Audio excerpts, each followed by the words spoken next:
So why am I here? I've worked in recruitment for 17 years and grown a recruitment business to 30 people. We have not had 100% retention. So I've got personal lessons. Also, we did a retention report this year where we surveyed 200 candidates who had recently left their job and asked them the reasons for that. Now, what will you learn and benefit? So whether you're leading a business or recruiting for a business, or whether you're just involved in a business, you'll hopefully understand from my talk today some clear retention tactics you need to adopt as you scale and look to grow the business. Those key messages will be threefold. So firstly, over-communicate in everything you do. Secondly, to adapt as you grow. And thirdly, to make sure that you're seeking feedback. So you may think you're approachable, but are people really coming to you and talking to you about what you need to hear? Why is retention important? Well, whatever data you believe, whatever research, £30,000 a year's salary, 6 months productivity, there's a clear financial cost. There's also a clear emotional cost. It hurts when someone leaves your business. If you're looking to scale up, if you're looking to grow, you can't simply fix that by recruiting better. You need to retain the good people you've got, and as part of that, you need a clear plan for retention. So as part of that plan, then I'm going to break it down in 3 ways.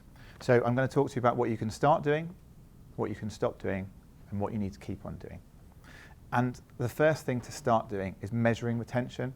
What may have been obvious as a problem with 4 or 5 people will be a lot less so at 45 people. You need to start formalising communication, so much more than you think, and it may feel like overkill. But actually, if it's not clear what a leadership team is focusing on, then document it, visualise it, use conferences, all-hands meetings to be really clear. Start peer recognition. Don't rely on the boss or the leader of the business to call everything out. Empower your team, your employees, against the behaviours and values that are important to you to make sure that feedback is shared and constant across the organisation. Start creating process. I personally love principles, but I recognise that many employees want clarity more than broad philosophies. So from their first day to their 90-day plan to their exit interview, have a process for everything around the employee life cycle. Now, the other side of things, what should you stop doing? Stop relying on intuition. Get some data to help your gut judgment. So make sure, whether it's pulse surveys, recruitment or retention data, that you've got some information to back up your judgments here. Stop assuming that feedback flows naturally. A tree full of monkeys, the ones at the top look down and see smiling faces. At the bottom, all they see is arses. Use something like a 360 tool to make sure you're getting a complete picture and one perspective. Stop leaving things to chance. So as you grow, by the time the information reaches you, it may already have caused some pain. So be really proactive about a plan to get that feedback through one-to-ones, team socials, anything where you can capture that feedback. And stop saying things once. So I personally believe that 7 times over 90 days is where you'll see a real impact. But that can't be one voice. It needs to be my voice, your voice, everybody's voice that is telling the same story to have a really impact there. And what should you carry on with? Well, keep letting people talk to each other.